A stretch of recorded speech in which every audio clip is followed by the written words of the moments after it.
ጌታቸው ረዳ ፖለቲካ ይችላል አይገልጸውም።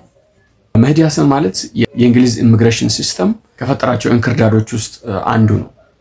መህዲ ሀሰን ኦሪጂኑ ከህንድ ቢሆንም የሻ እስልምና ተከታይ ነው እና ሻ ቢሆንም ሞሮፍ ከሙስሊም ወንድማማቾች ጋር ነው የሚሰራው።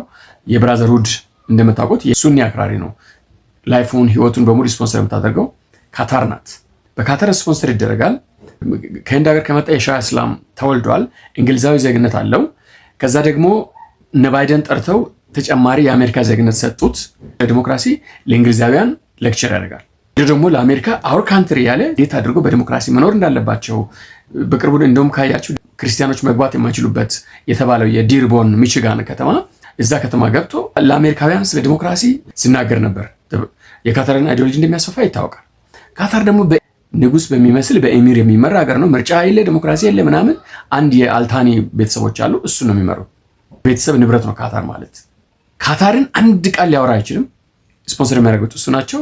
ካታሮች ይከፍሉታል። ከዛ በኋላ በየሀገሩ እየሄደ በተለይ እነዚህ ክርስቲያኖችን፣ ኮንዘርቫቲቭ አመለካከት ያላቸውን ሰዎች፣ ትራዲሽናል የሆነ የጀንደር አመለካከት ያላቸውን ሰዎች እያመጣ እንደዚህ ብለህ ነበር፣ እንደዚህ አድርገህ ነበር፣ ለምን እንደዚህ ያልክ ምናምን የሚል ውሃ ማነሳ ጥያቄዎችና ሀሜቶች መልሰህ እንኳን ሳትጨርስ ማለት ነው ገና ልትመልስ ስትል እንደዚህ ብለህ ነበር፣ ለምን እንደዚህ ያልክ ምናምን፣ ኦኬ ልመልስ ምናምን እንድትል ራሱ ጊዜ አይሰጥም። ቤቲ ሾው ምናምን ትባል አንድ ደረቅ አለት አይደል? ወይ እውቀት የላት ወይ ሪሰርች አድርጋ አትመጣም። ዝም ብላ አይኗን ያፈጠጠች እየገጠጠች ሰውን ማፋጠጥ መሞከር፣ እንደዛ አይነት ስታይል ያለው ሰው ነው። እሱ ሪፕሊኬት ማድረግ የሚፈልገው ልክ እንደ የቢቢሲ ስተመን ሳካር ምናምን እንደነሱ አይነት ነገሮችን ለመሞከር ፈልገው ነው። ኤኒዌይ እንግዲህ የሰበሰበውን ማንን ነው አዲስ ስታንዳርድ ወይም ሻቢያ ስታንዳርድ እኛ የምንላት ጸዳለ ማን ይዞ መጣ?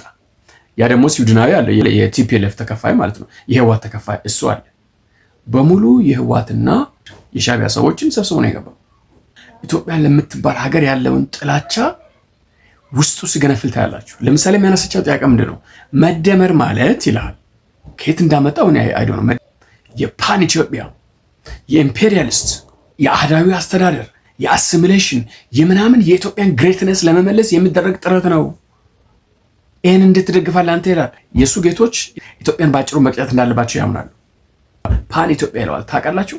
የኢትዮጵያ ናሽናሊዝም መክሰም አለበት የሚል በቲፒኤልኤፍ በአረብ ኃይሎች በሻቢያ ከዚህ ከሚድል ኢስት ጀምሮ ሰንሰለቱን ይዞ የሚመጣ ኃይል አለ። ኢትዮጵያን ለማፍረስ እና የኢትዮጵያዊነት እንጥፍጣፍ እንዳይቀር የሚሰሩ ማለት ነው።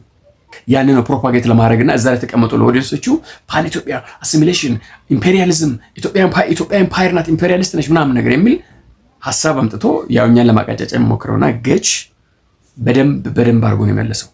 ኢህአዴግን ሁላ አፕሪሺየት የሚያደርገው ነገር ምንድነው?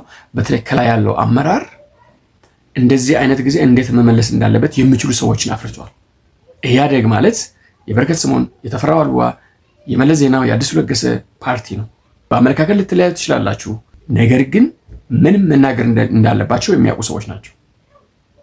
አም ሶሪ ቱ ሴይ ዲስ ግን እንደዚህ አይነት ሰው የለውም። we all know that። ገዲዮን ጢሞቴዎስ እንግዲህ የአዲስ አበባ ዩኒቨርሲቲ የህግ ምሁር ነው አይደል? ገዲዮን ጢሞቴዎስ እንደዚህ አይነት ቦታ 5 ደቂቃ ያወራል?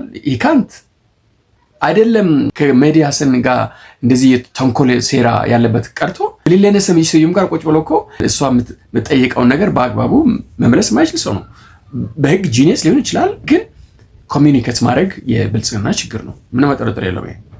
የብልጽግና ኦልሞስት የመናገር ችግር ያለባቸው ሰዎች ስብስብ ነው። እንግዲህ አስባችኋል እነ ዶክተር ፍጹም እንደዚህ አይነት ቦታ ላይ ቀርበው ቢያወሩልህ እና ጌች ቴንኪዩ። ግን አንዳንድ ቦታ ደግሞ ጌች እንደ ፖለቲከኛ ዲፍሌክት አድርጎ ማለፍ የሚገባቸው ጥያቄዎች የሳትባቸው ቦታ አለ። ለምሳሌ ስለ ኖቤል ፒስ ፕራይዝ ተጠይቆ ነበረ። አብይ ኤርትራን ስላስታረቀ ነው ይህንን የተሸለመው፣ አሁን ደግሞ ከኤርትራ ጋር የሚጋጩ ወደ ጦርነት የሚገቡ ከሆነ የሚሸለመውን ሽልማት መመለስ አለበት ወይ የሚል ጥያቄ ተጠይቋል። ይሄ እንደ ፖለቲሽያን ኢዚ ነበረ መመለስ የሚችለው። ይሄ የኖቤል ፒስ ፕራይዝ ኮሚቴ የሚመለከተው ነው። እኔ ኖቤል ፒስ ፕራይዝ አባልም አይደለሁም፣ አላውቀውም፣ በቃ አይመለከተኝም ማለት ይችላል። ዲፍሌክት አድርገህ ነው እንደዚህ አይነት ጥያቄዎች የምታልፈው እንጂ ሂኩድ ምናምን ብለህ የምትመልስበት ምክንያት አይደለም።